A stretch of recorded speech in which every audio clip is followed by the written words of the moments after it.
Attention, vous écoutez un programme audioactif. Oh, touching! Jack Miller nudging him wide as well. Contact! Miller and Mir, side to side. They bash into each other. The checkered flag is out. It's Zarco versus Martin for second, but the race winner tonight, no questions about it. A stunner from Fabio Quartararo to win, and the battle for second is close, but it goes to Zarco in an amazing race. Bonjour à tous et bienvenue dans un nouvel épisode de C'est qui en pôle. Aujourd'hui, on se retrouve pour le numéro 197, toujours pour parler de moto, mais cette fois d'un autre championnat. On va aller voir ce qu'on appelle entre nous la Ligue 2, le World Superbike. Donc une saison 2025 où Toprak doit défendre son titre avant de quitter le championnat pour rejoindre le MotoGP l'année prochaine. Et avec moi cette semaine, je suis très heureuse de retrouver Thibaut et Gweno. Comment ça va les garçons ? Salut Ophélie, écoute, ça va très bien. Impeccable aussi. Gweno, tu dois être heureux qu'on fasse un épisode où on va enfin pouvoir parler de Rémi Gardner. Et de triomphe. 2 en 1. Putain, Thibaut, on va peut-être partir en fait. Je comprendrai. Bon, on va reposer rapidement les bases quand même les garçons sur cette saison de championnat. Déjà un championnat où on n'a que 12 manches, un championnat qui se dit international, mais on va vite s'en rendre compte qu'il ressemble plus à un championnat européen puisqu'on n'a qu'une seule manche en Outre-mer avec l'Australie.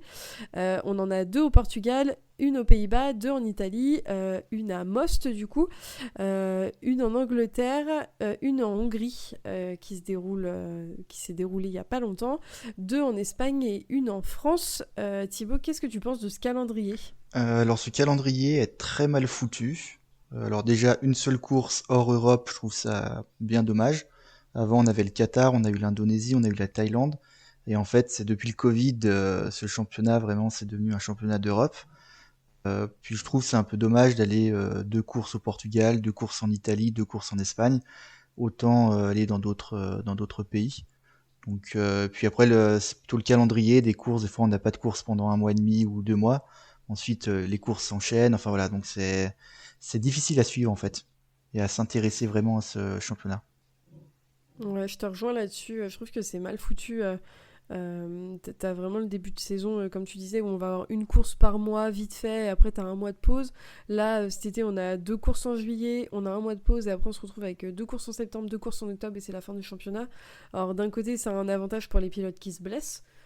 Puisque ça laisse du temps de repos, mais à côté, tu perds très vite le fil de ce qui se passe pendant les courses, et même sur, comme tu le disais, les différents circuits, je trouve ça assez dommage. Après, c'est un mal pour un bien d'un point de vue écologique, dans l'époque où on est, c'est pas une mauvaise chose, mais c'est sûr que je le trouve aussi un peu bancal ce calendrier, et beaucoup de courses en parallèle avec le MotoGP. On sait qu'ils font les calendriers en fonction des disponibilités des circuits, mais tu y perds vite de l'intérêt parce que en fait, quand tu as du MotoGP en face ou une course d'endurance, quand on a que 4 dans la saison, tu vas aller regarder ces championnats-là plus facilement. Et même si Toprak est aussi talentueux qu'il n'y paraît, c'est pas lui qui te fait allumer ta télé face à un Marquez, quoi. Ouais, et maintenant on peut dire aussi peut-être d'avoir que des courses quasiment en Europe, c'est aussi budgétairement pour les équipes. Le championnat aujourd'hui quand même a du mal à survivre. Les équipes ont pas trop d'argent, donc au moins ça permet à tout le monde de faire quasiment toutes les courses dans la saison. Parce que si on va aux États-Unis ou en Argentine et on a la moitié du plateau Supersport qui ne peut pas y aller, ce serait peut-être encore pire. Ce qui s'est passé en début de saison avec Ouais. Perolari par exemple, avec Honda, qui n'était pas à Phillip Island parce que c'est un coût trop important, les équipes n'ont pas le temps d'être prêtes, etc. Gweno, tu rejoins Thibaut sur le sujet ? Ouais, j'ai pas grand chose à ajouter, mais c'est vrai que c'est franchement dommage. C'est l'Argentine, je crois, le dernier circuit qui a été supprimé. J'aimais vachement bien en plus. Et oui, après du coup, c'est vraiment naze d'avoir qu'une course hors Europe. Ça fait presque on a presque l'impression que c'est un championnat européen qui fait une course pour le fun à l'étranger, mais ça fait pas championnat international. Ça, c'est clair.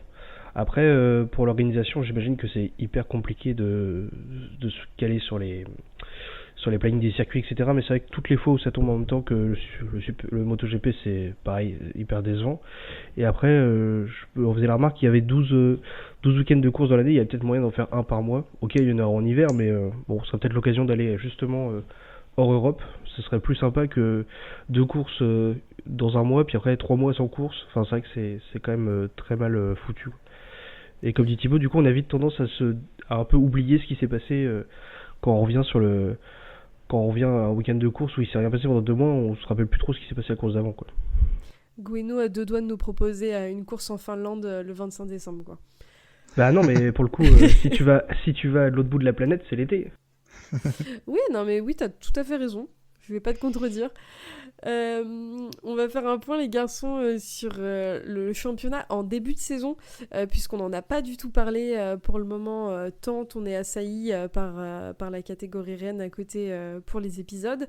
On a vécu quand même une intersaison 2025 assez riche au niveau du Superbike, parce qu'on a eu les équipages usines, BMW et Ducati qui sont restés inchangés, une nouvelle réglementation sur le débit d'essence, l'homologation par BMW de sa nouvelle 1000 RR 2025, et surtout on a eu la blessure à l'index droit de Toprak qui nous a laissé un peu perplexes, qui a fait un peu douter les équipes. Franchement, je me dis qu'on a un peu douté, mais pourquoi maintenant qu'on voit ce qu'il fait. Donc ça, c'était un peu pendant l'intersaison, ça a été assez intense avec pas mal d'infos, et surtout cette année on a 3 rookies avec Jari Montella, Bahattin Sofoglou, le fameux, et Ryan Vickers, qui sont montés en Superbike cette année. Et en face tout ça, on va avoir toujours un Boulega qui va vouloir aller jouer le titre face à Toprak, et on retrouve évidemment les protagonistes habituels avec Van der Mark, Bautista, Petrucci, Loves, Iannone, Bassani, Locatelli, Jonathan Rie, enfin les classiques, quoi. Et surtout, on a eu pas mal de changements en début de saison. Mais Gueno, qu'est-ce que t'attendais avant les courses de cette saison 2025 en quelques mots? Moi, j'espérais retrouver un peu alors, je sais plus c'était quelle saison, mais quand il y avait Bautista, Toprak et Rie qui se battaient devant. Sauf que je pensais que Boulga serait à la place de Bautista. Je pensais pas du tout que Rie s'enfoncerait comme ça. Je sais même pas comment dire, tellement c'est déprimant, mais je pensais qu'il aurait un peu un second souffle en allant chez Yamaha, mais pas du tout. Et finalement, on se retrouve avec un peu la même un peu la même chose que l'année dernière au niveau de la tête de course, mais encore plus exacerbé, parce que j'ai vraiment l'impression que Bouliga et Toprak sont sur une autre planète cette année, alors que l'année dernière c'était un peu moins flagrant quand même. Et au niveau des constructeurs, Thibaut, toi, t'avais des attentes particulières? Il y avait des choses que tu pensais voir en début de saison avant même que ça commence? Moi, je pensais que Ducati allait vraiment surdominer le championnat et qu'on allait se retrouver avec un triplé ou quadruplé Ducati. Que BMW, malgré tout le talent de Toprak et son titre de champion du monde, je me disais, bon, ok, il a été champion du monde l'an dernier, mais cette année, il risque de faire 4e, 5e, de temps en temps une victoire ou un podium sur le talent. Mais je pensais quand même pas qu'il allait vraiment être aussi rapide. Côté Yam, obligatoirement, on attendait Jonathan Rie quand même mieux, comme un peu à Locatelli avait montré l'an dernier. Honda, on savait pas trop à quoi s'attendre. Et puis après, l'interrogation, c'était Bimota Kawasaki avec ce nouveau châssis. Mais au final, en fait, on a l'impression d'avoir la même saison que l'année dernière. Ouais, je suis d'accord avec toi, on va en parler de toute façon, on va rentrer dans le vif du sujet, mais moi je suis un peu comme vous sur les attentes. J'attendais beaucoup de la saison de Rie avec Yamaha, parce qu'il y a un peu cette épée de Damoclès au-dessus de sa tête. Lui et Bautista d'ailleurs, au final, où on se demande quelle va être la suite de leur carrière. Est-ce que c'est pas le moment de prendre sa retraite? Est-ce que, pour Rie en tout cas, à mon sens, il n'est pas en train de faire une Rossi, dans le sens où son prime est très loin. Il s'obstine à vouloir rester en piste, alors qu'il aurait juste dû s'arrêter à un moment donné, prendre l'argent qu'il avait là où il l'avait et aller rouler pour le plaisir à côté. Moi, c'était un peu mes attentes sur cette saison, et de voir un Boulega compétitif aussi face à un Toprak. Ça, on va revenir dessus. Je pense qu'on peut être assez satisfait du sujet. J'étais curieuse aussi de voir ce qu'allaient faire les rookies. Sofoglou en particulier, parce qu'on sait de quelle école il vient et que c'est toujours curieux à voir. Mais justement, sur le championnat, on va pouvoir tout de suite rentrer dans ce qui s'est passé depuis le début. Déjà, à l'instant où on tourne, au mois d'août, on a vécu 8 manches du championnat. Et après 8 manches, le championnat se déroule un peu ainsi. C'est Toprak qui est en tête avec 407 points, avec Boulega derrière à 381 points, Petrucci avec 233, et le top 5 va être complété par Locatelli avec 218 et Bautista avec 217. Ri, il est très loin au classement, il est 18ème avec 37 points. Des mecs qu'on pouvait attendre comme Yannone, pareil, il est 10ème avec 87 points. Enfin, c'est un peu plus disparate derrière. On va faire globalement le tour des gros noms, les garçons, si ça vous va, et on reviendra ponctuellement sur quelques petits pilotes sur lesquels vous avez envie de dire des choses. Je sais, Gweno, que tu meurs d'impatience qu'on aborde le sujet Gardner, et Thibaut, je sais que tu nous en réserves sous le guidon pour parler de Reading, donc je vais pas vous laisser sur votre faim. Déjà, Toprak, entrons dans le vif du sujet. Toprak qui est annoncé en 2026 en MotoGP. Finalement, ça s'est fait, ça a été annoncé, on en parle depuis des années, c'est une attente que tous les fans du pilote turc ont. Pour certains en MotoGP, c'est une attente qu'on avait plus ou moins. Et Toprak, cette année, c'est déjà 15 victoires, 20 podiums, 15 fastest lap, 4 poles en 24 courses, et 11 victoires sur les 12 dernières courses. Donc c'est quand même un beau début de saison. Il s'est imposé en début d'année face à un adversaire qui était clairement redoutable, parce que Boulega a fait un très très beau début de saison aussi, et il a subi Toprak quelques petites difficultés techniques. Principalement, c'était un peu son ennemi en début de saison. Il a fait sa première pole à Portimao, on a vu des gros dépassements entre lui et Boulega au Portugal également, et il fait des courses, sa course la plus compliquée quand il n'a pas de problème technique ou quand il chute pas, c'est Assen, où il finit 4ème derrière Locatelli et Petrucci. C'est la première fois de la saison, donc ça semble un peu être les problèmes techniques, un peu son némésis cette année, et puis au final il se bat, il fait ce que sait faire Toprak, puisqu'on va pas se mentir, c'est quand même un extraterrestre. Il arrive à faire d'une moto où tous ses prédécesseurs galèrent un peu ces dernières années, à en faire une moto qui gagne. On sait pas comment, on sait pas d'où, face à son coéquipier qui lui galère un peu plus. Et puis à Donington, au final, il va gagner face à Boulega, et c'est là que le championnat va prendre une autre tournure, puisque c'est lui qui prend la tête du championnat. Thibaut, ce début de saison pour Toprak, est-ce que tu penses qu'il peut garder le titre malgré la menace italienne derrière, ou est-ce que tu es satisfait de ce début de saison ? Ça va quand même être dur pour le titre, hein, parce que là il reste 4 manches, donc 12 courses. Il a quoi ? Il a 25 points d'avance. 26, ouais, c'est pas énorme, on va dire. Maintenant, sur les 15 dernières courses, c'est 15 podiums, 12 victoires. Voilà, après, s'il n'a pas de chute, pas d'abandon, ouais, il sera champion du monde, hein, parce que je pense pas que Boulega va le battre à toutes les courses. Moi, j'y crois, hein. À Boulega ? Mon cœur italien a envie de te contredire et de dire à Toprak de laisser le titre à Boulega, ouais, cette année. Mais le truc, moi je me dis que je vois plus Boulega faire des erreurs que Toprak. Vers un abandon, un truc comme ça. Et Toprak, tu vois, au final, il y a Phillip Island où il fait un week-end très difficile. Bon, s'il fait un peu de jump deuxième, mais sinon après il a deux courses difficiles. Assen où il gagne la sprint, mais après les 2 autres courses sont difficiles. Sinon c'est deuxième au pire. Bon, Boulega c'est pareil. Et puis là il a tout gagné en Hongrie, en Angleterre, ouais, à Misano, en Italie avant, et puis Most c'est quasi parfait, sauf sur la course 2 où Boulega le grille sur la ligne, mais il est sur une dynamique. Pour moi là on le revoit plus, hein. Enfin je vois pas. Maintenant Boulega. Ouais, mais regarde Boulega, il a 3 abandons et une fois 13ème, sinon c'est premier ou deuxième.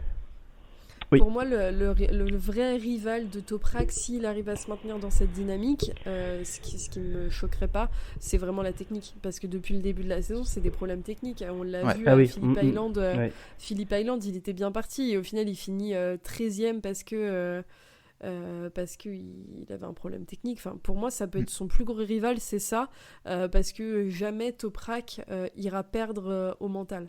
C'est pas un pilote... C'est pas un pilote, à mon sens, qui perd au mental, même si tu ressens quand même fort dans les interviews post-course que dès qu'il est pas premier, ça l'agace. Tu sens que c'est un enfant qui a envie de gagner. Mais pour moi, c'est vraiment la seule raison pour laquelle il pourrait perdre. Ouais, et puis Toprak, moi je le vois pas terminer à la régulière, hein, sans problème, terminer 4e ou 5e d'une course. Non, c'est ça, Non, en mais fait. les dernières courses, en plus, il s'est imposé, ça paraissait Facilement. presque facile, quoi. C'est ça qui est terrible.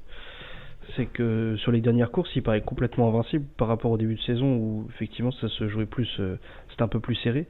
Mais là, il est sur une dynamique vraiment, il est imbattable, quoi. Moi, je suis pour Boulega, donc ça m'arrange pas, mais c'est vrai que là, il y a rien à dire. Ce qu'il fait, il peut pas perdre en conduisant comme il conduit sur les dernières courses, quoi. Et puis c'est ce qu'on disait, c'est qu'en face il a un adversaire qui est Boulega, qui sur une dernière course où Toprak est intouchable, t'as l'impression que Boulega a un peu laissé tomber parce qu'il sait qu'il peut pas rivaliser. Oui. Mais du coup, je trouve que BMW ont déjà misé sur le très bon cheval. C'était plus un risque pour Toprak que pour BMW que d'aller là-bas. Et c'est une bonne chose parce qu'il s'en sort très bien. Et en face, on a son coéquipier qui est Van der Mark, qui lui est 15e avec 70 points. C'est moi ce qui me fait me dire que la moto, c'est pas une moto simple. Et on l'a vu de toute façon ces dernières saisons quand Toprak n'y était pas. Et que c'est Toprak qui est au-dessus du lot et qui s'en sort parfaitement. Mais... Enfin, je sais pas, Gueno, si tu me rejoins sur la saison de Van der Mark à ce niveau-là. Mais surtout que je suis pas sûr de moi, mais quand il quitte Yam pour BMW, c'est parce que c'était pas évident, parce que BMW était quand même pas. Je crois qu'ils avaient un podium sous la pluie à tout casser sur les dernières saisons. Et il avait dit que en fait lui il demandait juste un moteur et le reste il se débrouillerait. Et bon, j'avoue que j'y avais pas cru du tout, mais c'est vrai que en fait la R1, ce qu'il lui reprochait, c'était un manque de puissance. Et force est de constater qu'avec le moteur de la BM, lui il s'en sort, alors que le reste de la moto a l'air quand même effectivement compliqué, en tout cas. Parce que... T'imagines, le mec te dit juste allez-y, mettez-moi un moteur, des pédales, et puis c'est bon. C'est ce qu'il dit, hein, grosso modo. Je gagne avec un vélo face au mec en moto, tu vois. Mais après, quand il est arrivé chez BM, pas grand monde le voyait remporter le titre. Moi, j'y croyais pas. Non, mais voilà, on se disait, ouais, allez, il va faire top 5. Il pourra faire 5e au talent, mais il aura trop d'écart sur les autres, sur les Ducats, sur les Yam, pour viser le titre. Et en fait, bon, il remporte le titre, et cette saison, il enchaîne 12 victoires de suite. Enfin, c'est ça, Par quoi. contre, Van der Mark, putain, c'est vrai, j'avais pas fait gaffe. L'année dernière, il était 6ème, quoi, avec 245 points. Et là, il est au fond du trou, quoi. Ouais, c'est vrai que la BM, la perte de la concession, ça a été radical, quoi. Et pourtant, lui, ça l'a pas... Enfin, Toprak, ça l'a pas tant ralenti que ça non plus, hein. T'en penses quoi, justement, Thibaut, de cette saison de Van der Mark ? Est-ce que tu penses que c'est lié aux concessions ou est-ce que c'est Non, lié après au talent du pilote ? Ouais, concessions, après c'est difficile parce que beaucoup disent que BMW maintenant a aussi des avantages par rapport à la Ducati avec la nouvelle BM qui est arrivée en début de saison. Non, c'est Van der Mark. Là, tout à l'heure on parlait un peu de Redding et puis on en parlera après, mais c'est le même style de pilote en fait. C'est assez décevant toutes les saisons. Toutes les saisons, on se dit ouais, attends, c'est comme un talent, il peut jouer devant. Et puis souvent, quand même, il nous déçoit. Alors, il nous fera toutes les autres saisons, il nous faisait toujours un podium, 2-3 podiums dans la saison. Là, cette année, c'est plusieurs abandons, c'est des fois en dehors du top 15, ou tout juste à marquer des points, entre 13e et 16e. De temps en temps, c'est des top 10, mais non, c'est Van der Mark, là, c'est catastrophique. Faut pas, surtout la comparaison avec Toprak. Ah bah la comparaison avec Toprak, elle fait mal, hein, forcément. On va justement venir à l'adversaire de Toprak, on l'a déjà évoqué, Boulega, qui cette année, lui, a fait 8 victoires et 20 podiums. En 2024, la fin de saison a laissé un petit goût d'espoir à Boulega, où il s'est quand même il a vu clairement qu'il pouvait aller jouer le titre parce que ça s'est joué jusqu'à la dernière ligne droite. Et il s'est imposé cette année dès le début de la saison face à Toprak, comme je l'ai dit, qui avait lui beaucoup de problèmes techniques. C'était le premier doublé de sa carrière à Boulega, à Phillip Island, le premier triplé, de sa carrière. C'est quand même une saison, même si il n'est pas parfait, où il fait des très beaux résultats.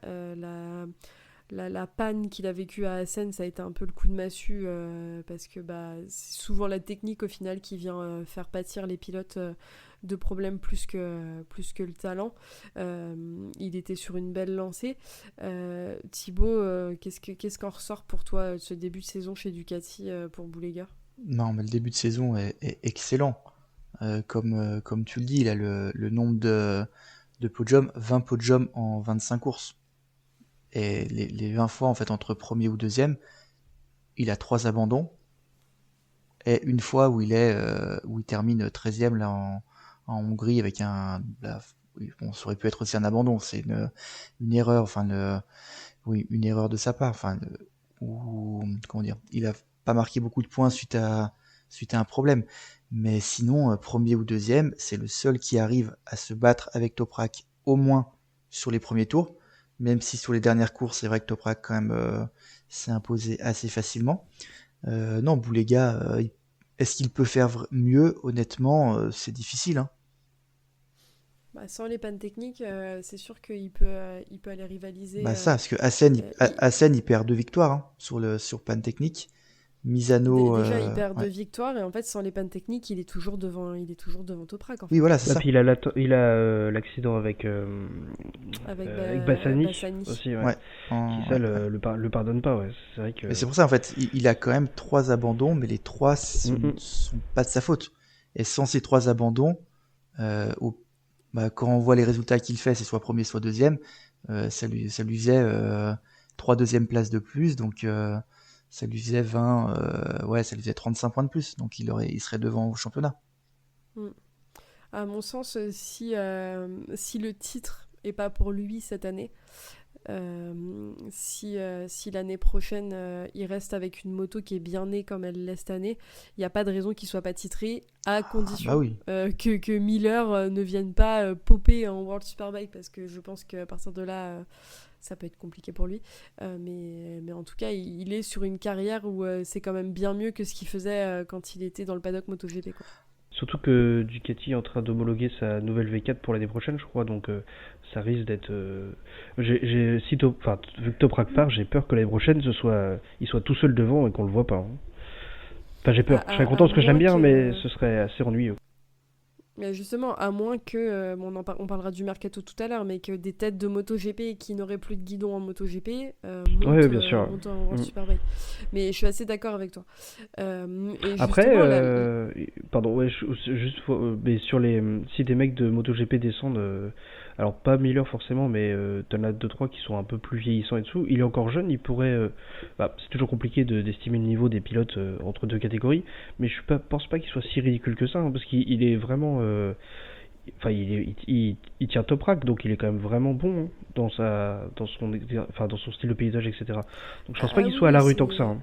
Non, c'est plus dans le sens où il aura forcément si des mecs comme eux en World Superbike, descendent du coup, il aura de la rivalité et qu'il n'aura pas s'ils viennent pas, parce qu'en vrai, t'as un Petrucci, t'as un Locatelli, t'as un Bautista, mais qui n'ont pas des motos qui sont suffisamment bien nées pour leur faire face, je pense. Boulega, faut pas oublier, c'est sa 2e saison. L'an dernier, il termine 2e du championnat. Cette saison, ça sera soit premier, soit 2e. Ok, comme tu dis, il fait mieux que sa période Moto 2 où là c'était une catastrophe complète. Mais Boulega, quand il était jeune, il était vu comme le futur talent de la moto italienne. Quand il est arrivé en championnat du monde en Moto 3, on parlait pas de Bagnaia, on parlait surtout de Boulega. Et au final, c'est là vraiment le parti Moto 2 qui l'a un peu coulé.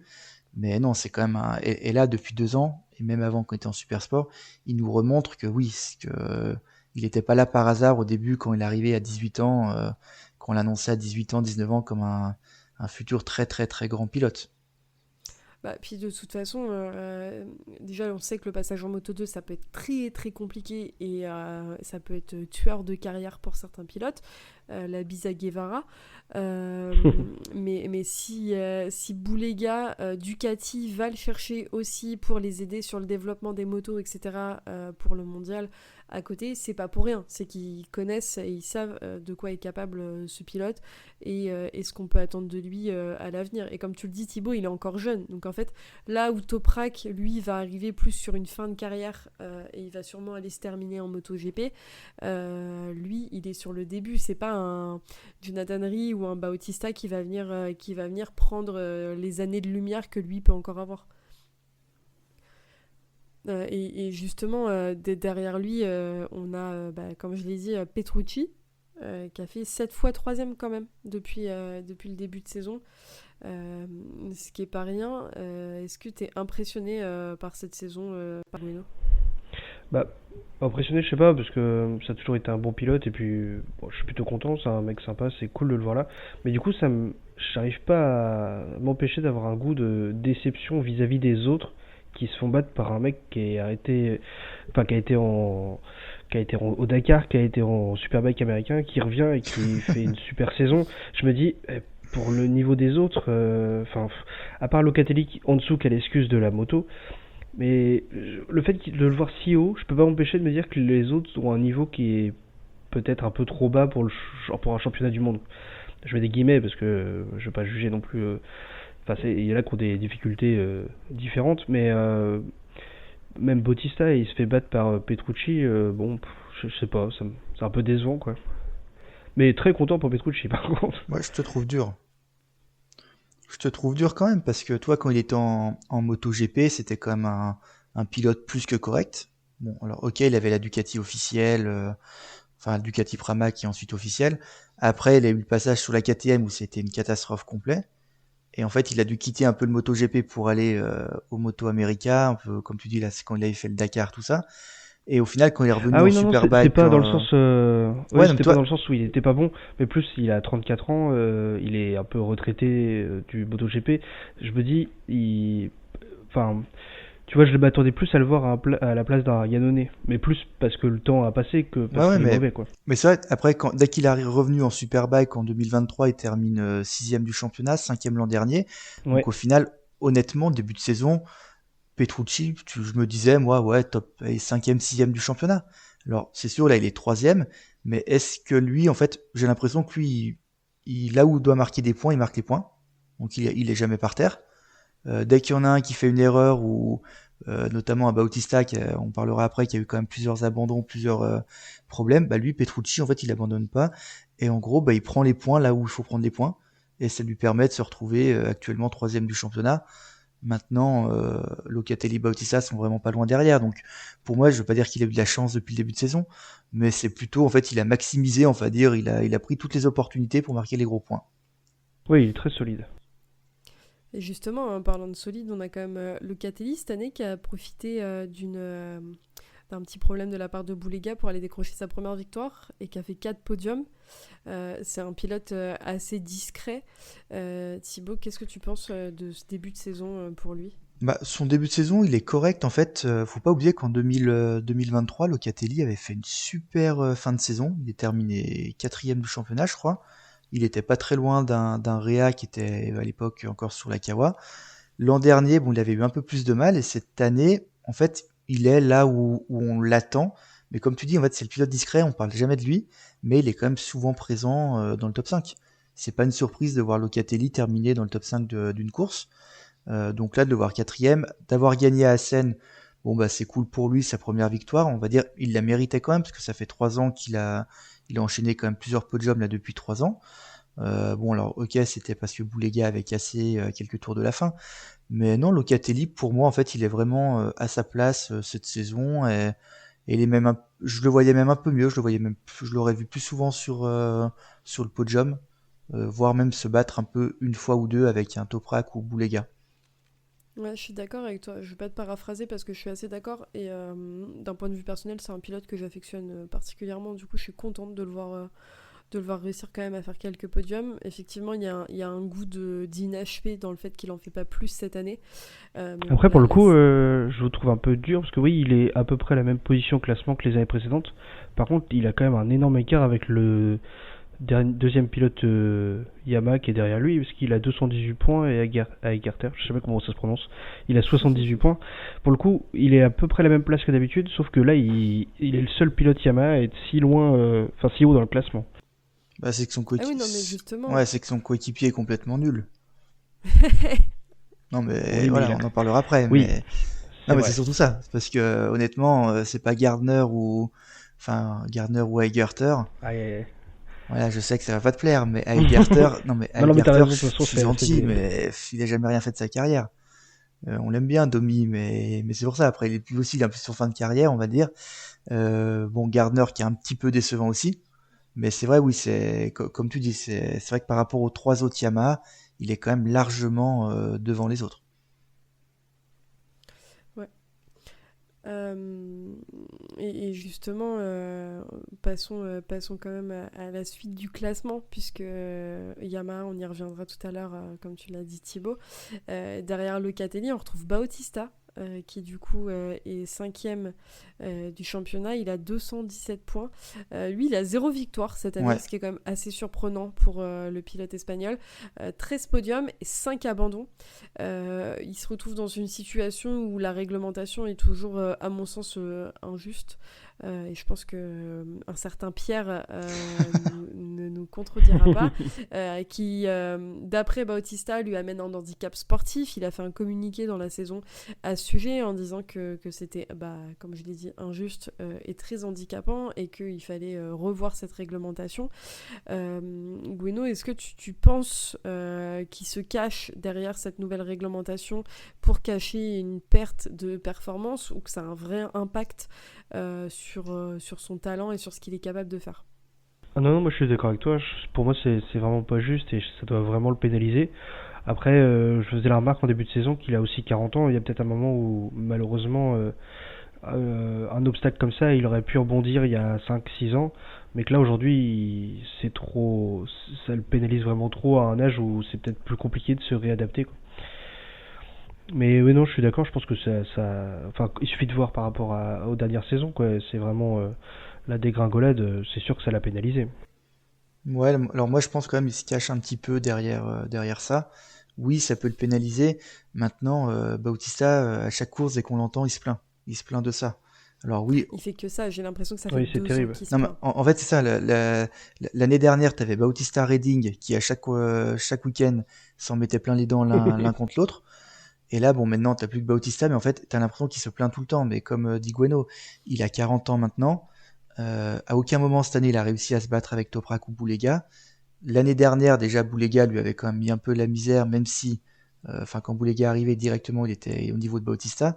Et en fait, Bautista, il était un peu sur Ducati, le pilote qui était le meilleur sur la Ducati. Et là, ça lui fait mal. Et en plus, cette année, il a en plus Petrucci qui est devant lui. Et puis aussi, Bautista, j'ai l'impression, cette année, déjà, il a du mal à se qualifier. Souvent, il se qualifie quand même un peu moins bien. Il a Ouais, c'est très compliqué. Ouais, il a plusieurs abandons où c'est pas notamment de sa faute. En fait, dès qu'il se retrouve dans le paquet en début de course, tu sais que ça va mal se terminer pour lui. Enfin, une fois sur deux, il finit par terre. Ouais, il est Et assez brouillon, je trouve. mais j'ai Et l'impression qu'en fait, il a tellement eu l'habitude ces dernières saisons de jouer devant que là, en fait, et puis peut-être aussi parce que t'as la Ducati, t'as quand même une des meilleures, voire la meilleure moto du plateau. Tu vises le titre, tu vises les victoires. Quand tu te retrouves 12e au premier tour, tu t'en fais plus, t'essayes de faire plus pour vite repasser devant, enfin perdre le moins de temps possible. Et comme tu dis là, ouais, il est brouillon, il fait des erreurs. puis, je pense quand même que au niveau de l'ego, l'année dernière, Ah bah se oui, faire dépasser comme ça par Bouliga, ça a forcément laissé des traces. mais bien sûr. Ah bah, Enfin, c'est certain, il y a eu un ego de pilote numéro 1 qui passe pilote numéro 2 et pilote dont on ne porte plus réellement d'intérêt par moment, parce que le petit jeune en face vient prendre de la place. Donc forcément c'est compliqué. Et comme tu le dis, à 40 ans, il arrive peut-être à un stade où il faut se poser la question de ce qu'il fait encore dans le paddock et s'il a encore sa place. À Bah, mon sens, il l'a encore, mais avec une mentalité où justement, comme tu dis Thibaut, il faudrait qu'il arrête de se plaindre et que juste il essaye de mettre en place ce qu'il faut pour continuer à gagner. Mais peut-être que le secret, tout était dans les cheveux, hein. Il a tout coupé et c'est foutu. Ouais, non, mais ça aussi, non, mais t'as 40 ans, arrête avec tes coupes de cheveux comme ça. Là, franchement, non, mais au bout d'un moment, Mais il y a des fans de Legolas qui ont 60 ans et qui ont la même coupe ouais, de non, mais cheveux, Thibaut. quand il avait 18 ans en 125, d'accord, mais à 40 ans, non, au bout d'un moment, t'arrêtes. C'est... Non, mais C'est la singularité espagnole, ouais, ça. après, Bautista, aussi, le fait là, que Ducati, enfin, l'équipe officielle le mette dehors en fin de saison, t'as ça C'est aussi. pas officiel encore, hein. Ouais, mais bon, c'est tout comme. Déjà, ça aussi, mais lui aussi, il faut qu'il comprenne, à 40 ans, bah ouais, Ducati, il préfère prendre un plus jeune. Enfin, C'est clair. déjà la saison dernière, moi, j'ai pas compris pourquoi Ducati l'avait prolongé sur 2025. Quitte à prendre un autre pilote, bah tu prends peut-être un Huertas qui était sur le champion Supersport.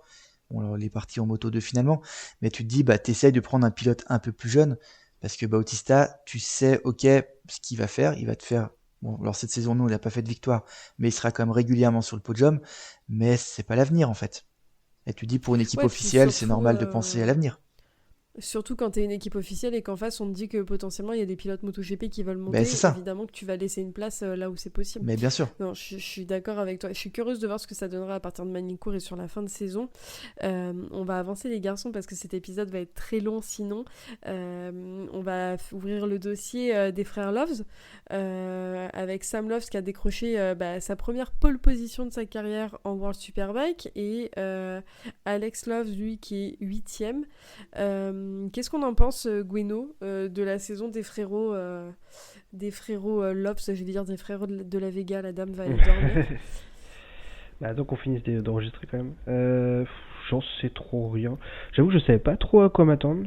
Il tombe beaucoup quand même. Enfin, Ça pour ne Sam, change pas, hein.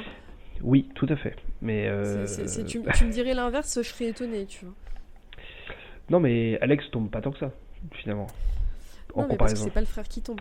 C'est ça. Mais non, après, bon, sixième. J'avoue que je sais pas du tout quoi penser de. Je savais pas trop à quoi m'attendre. Sixième sur une Ducati satellite, c'est pas mal quand même pour une première saison. Et Après, Thibaut, t'as un avis, beaucoup toi, d'erreurs. dessus? Sur Sam Loves, Bah, sur les deux, sur celui que tu préfères, hein. bah, Sam, en fait, alors, c'est sa deuxième saison à Sam sur la Ducat. Il était déjà là l'an dernier, ouais.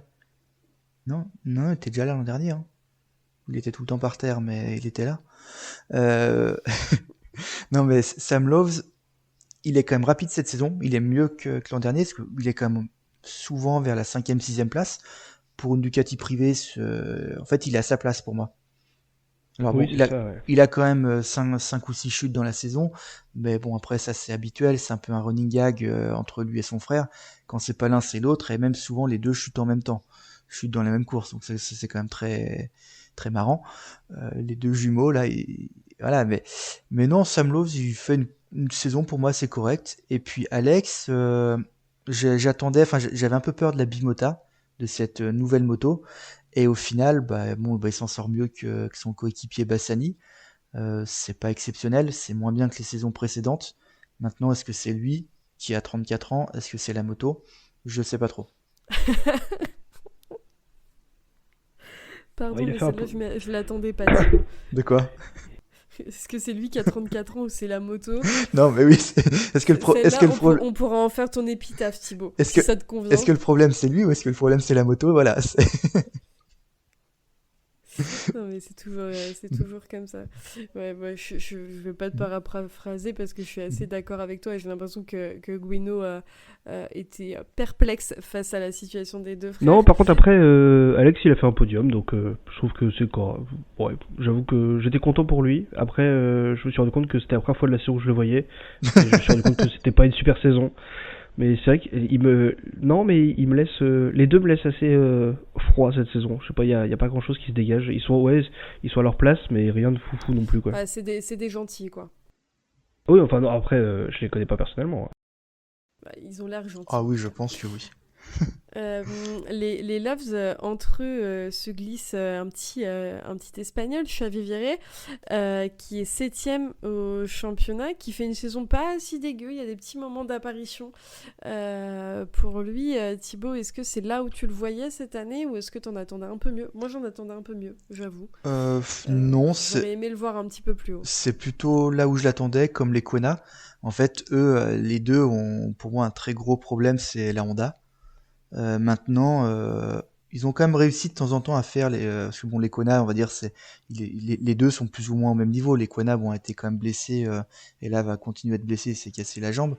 Mais les deux arrivent quand même à se battre de temps en temps avec les Ducati privés. Là, on parle de Lowe's, on parle d'un Iannone, d'un Petrucci.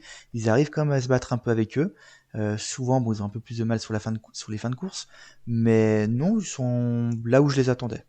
Bah, comme Yannone au final, que, comme tu l'as dit, qui arrive un petit peu à se battre. Je pense ils font partie du groupe de ceux où ils arrivent à se battre de temps en temps. Ils vont pas aller chercher le titre, mais ils font des petites apparitions. Ouais, alors un Iannone, par contre, il me déçoit plus que les Honda. Ah, mais moi, c'est une énorme déception. Ouais. Enfin, je pense que tu te souviens l'année dernière, et Gueno, toi aussi. Moi, j'étais tellement hypée par le fait qu'il revienne, le fait qu'il ait une moto qui est en plus trop belle. Ah ouais, ça Je change me tout, disais ça. vraiment. Non, mais enfin, tu vois, toute la com autour, tout Ah oui, non, donnait mais je envie suis qu'il d'accord. revienne. Tu vois, il y avait ce truc de ok, c'est Yannone, c'est la grande gueule, c'est celui. Bon, déjà, je l'ai rencontré en vrai, ça m'a suffi pour déchanter. Mais il y avait ce truc, tu vois, où t'étais en mode ok, le mec. Il allait à la bagarre, tu vois, il tuait des mouettes en Australie, il s'en foutait.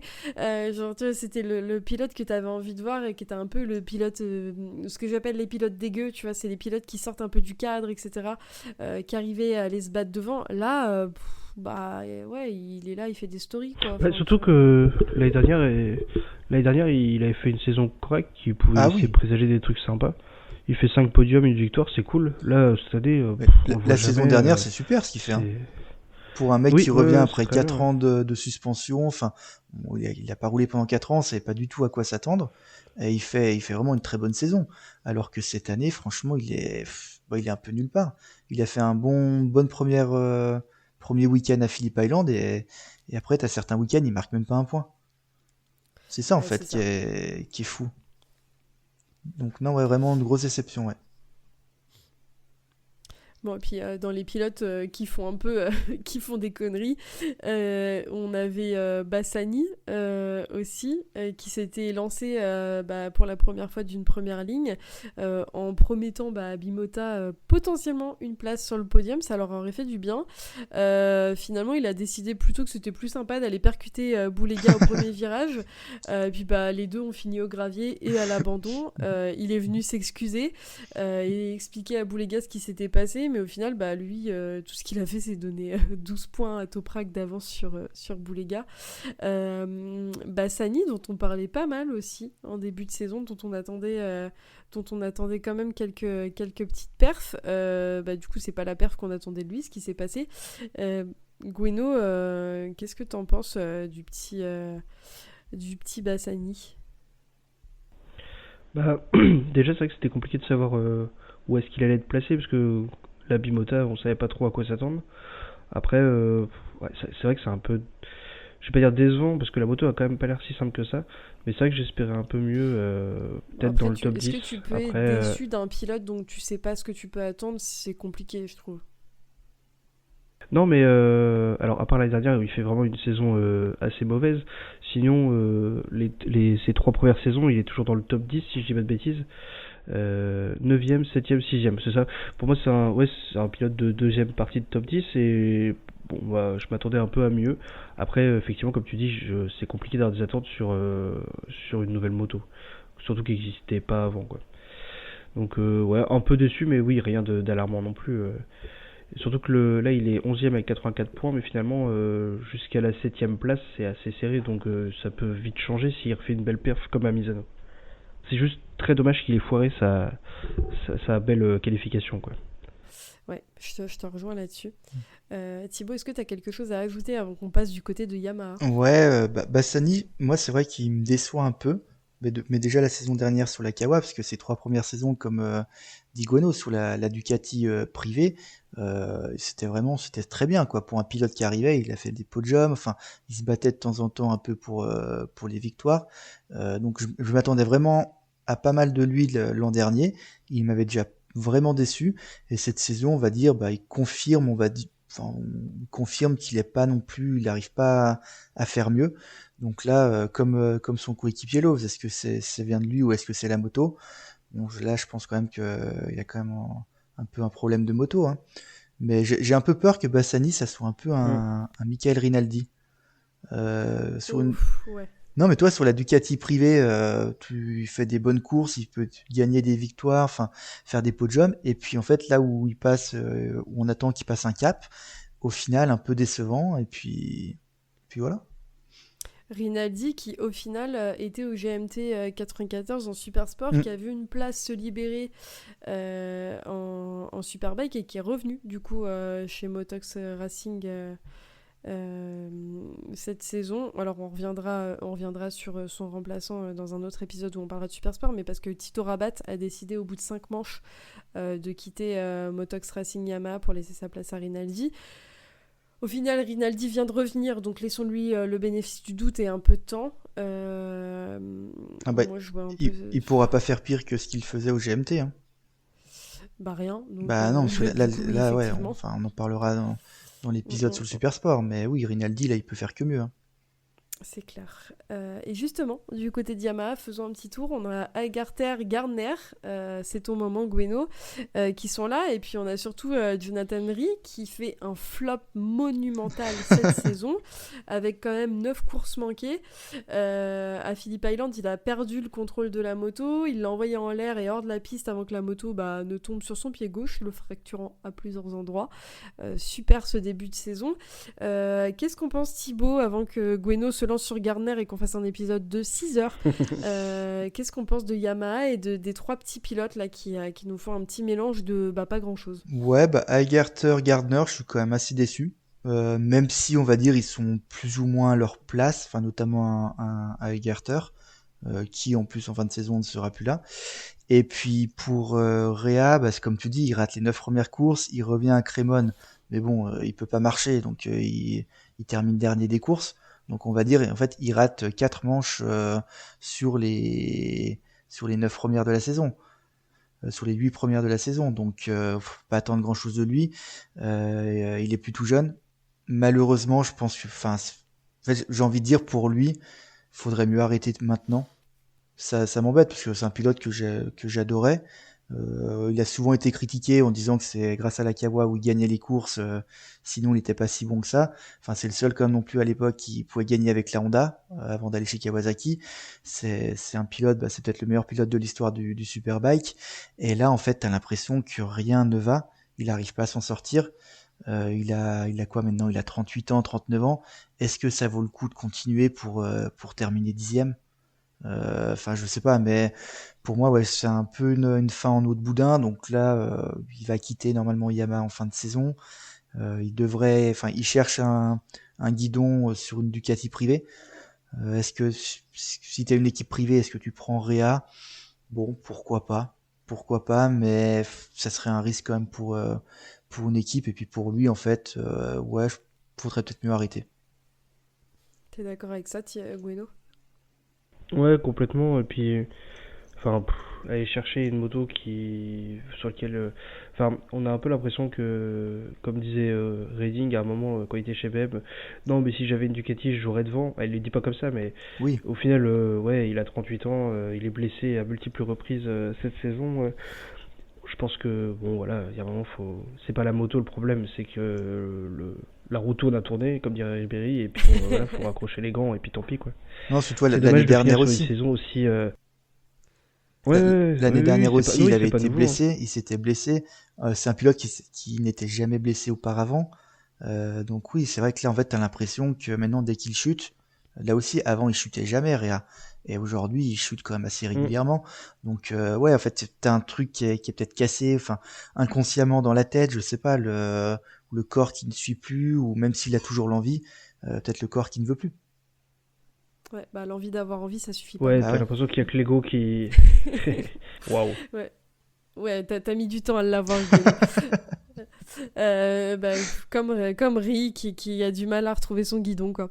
Non, mais je suis d'accord avec vous, les garçons, et je trouve que Yamaha, malheureusement, c'est pas très glorieux cette année. En vrai, Gueno, on te chérit avec Gardner, mais Gardner, il n'y a pas grand chose à dire non plus parce que cette saison, c'est quand même pas très glorieux. Après, il a une super moustache. Franchement, c'est déjà pas mal. Oui. Et puis, il a fait son podium annuel à Assen, tout va bien.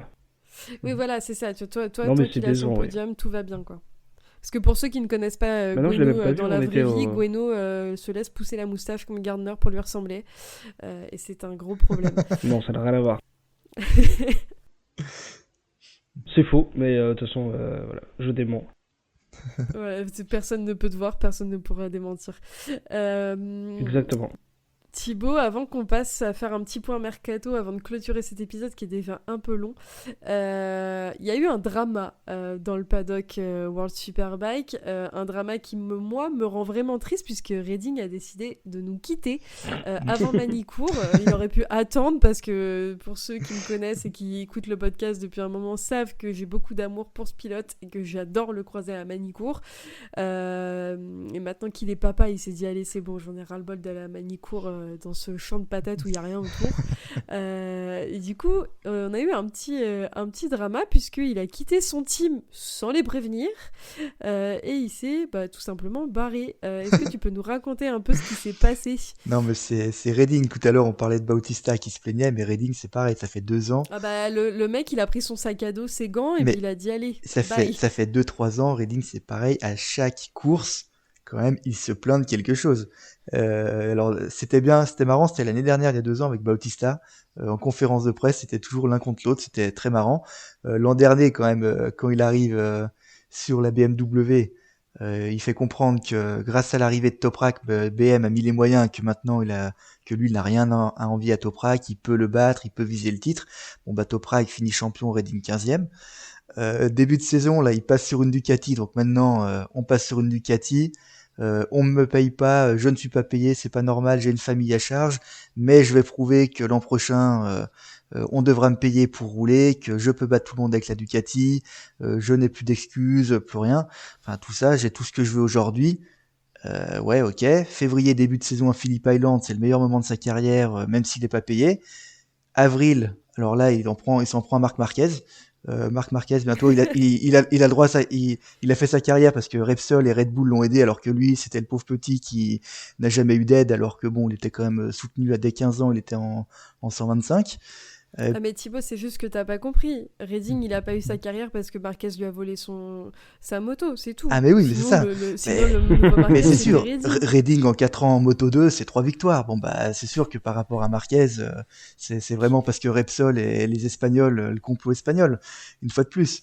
Après là on arrive au mois de mai, donc là il se plaint encore une nouvelle fois qu'il n'est pas payé, que c'est inacceptable de voir ça en championnat du monde, qui va montrer tout le potentiel qu'il a, que son objectif c'est de faire une bonne saison, finir dans le top 3 du championnat, et ensuite comme ça il pourrait revenir dans l'équipe officielle en 2026. Et là au mois de juillet d'un coup il s'en va. Il part en British Superbike en 13e du championnat. L'équipe, alors bon, c'est aussi parce que son équipe n'a plus un rond, hein. Ils ont 300 à 400 000 euros de dette. Là-dessus, après, on peut le comprendre aussi, parce que bon, on rigole, je me moque de Redding, mais c'est vrai que l'équipe va peut-être même pas pouvoir terminer la saison. Quand tu es un pilote du standing, malgré tout, de Redding avec son expérience, est-ce que tu as envie de galérer comme ça?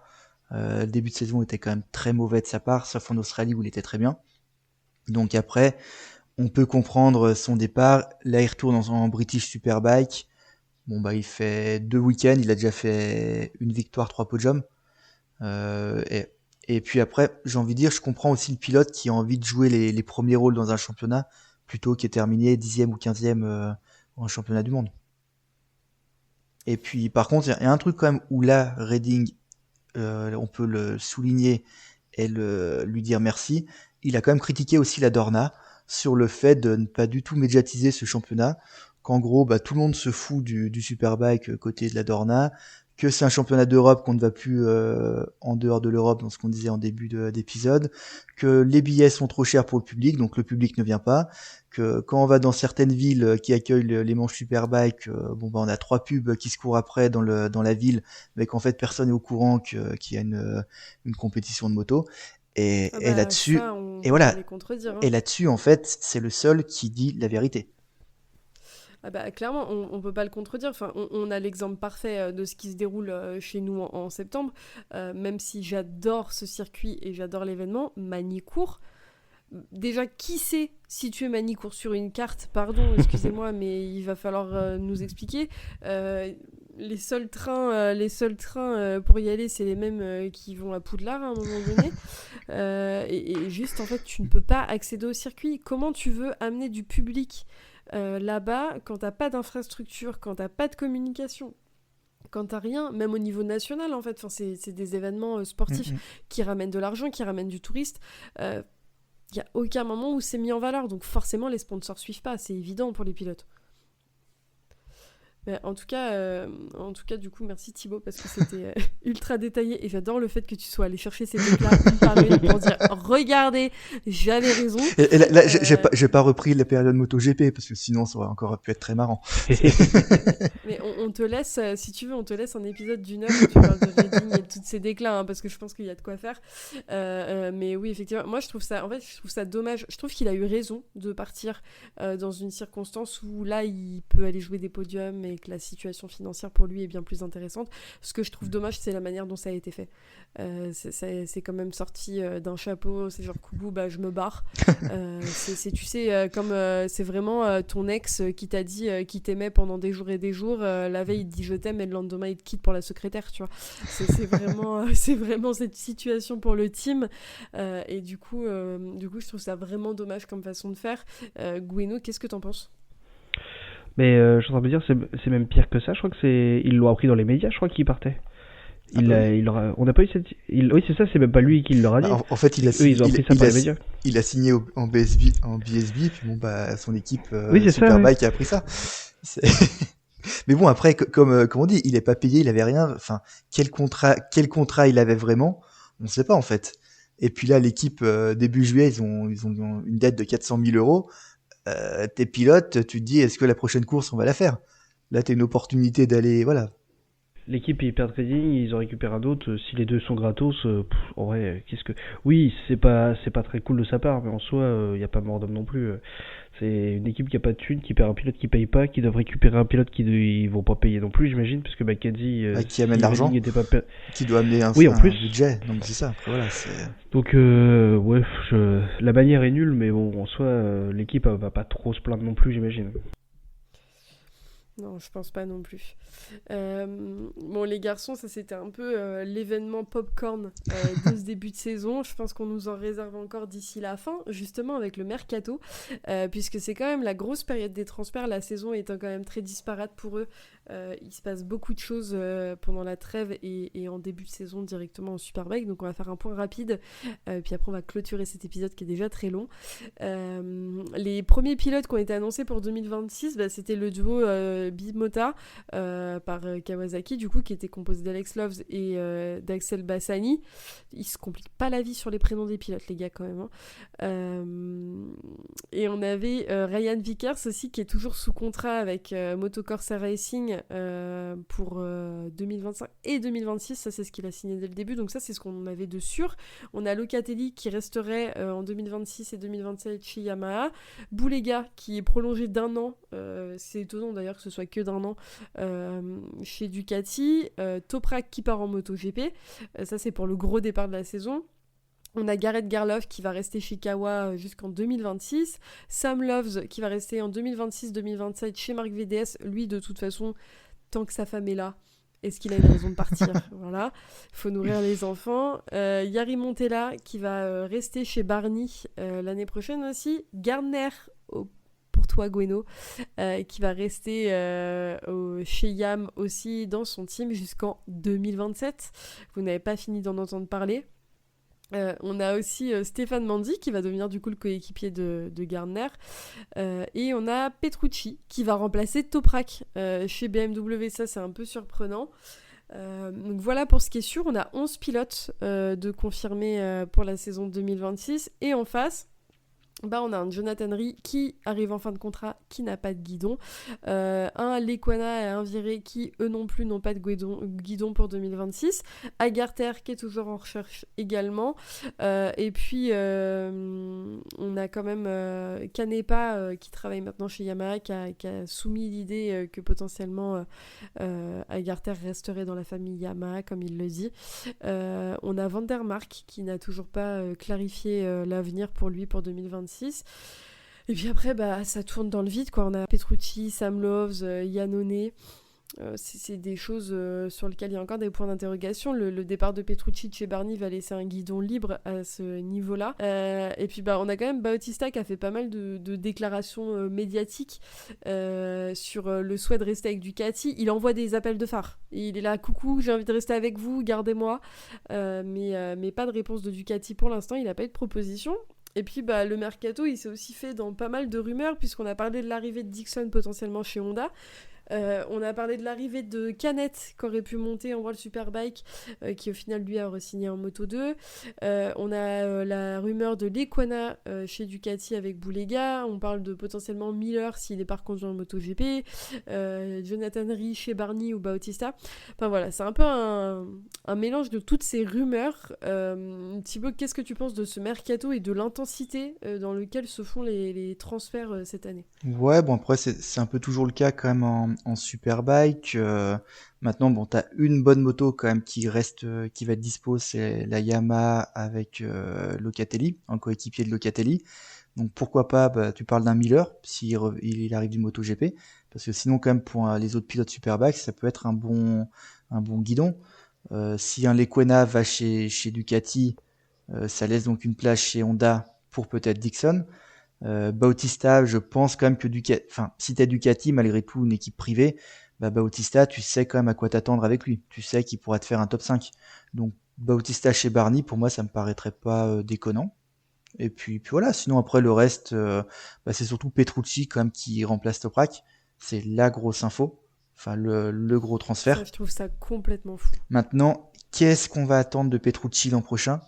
Sur la BM, je sais pas. On parlait soit Petrucci, soit Canet au départ, il y a un mois en arrière.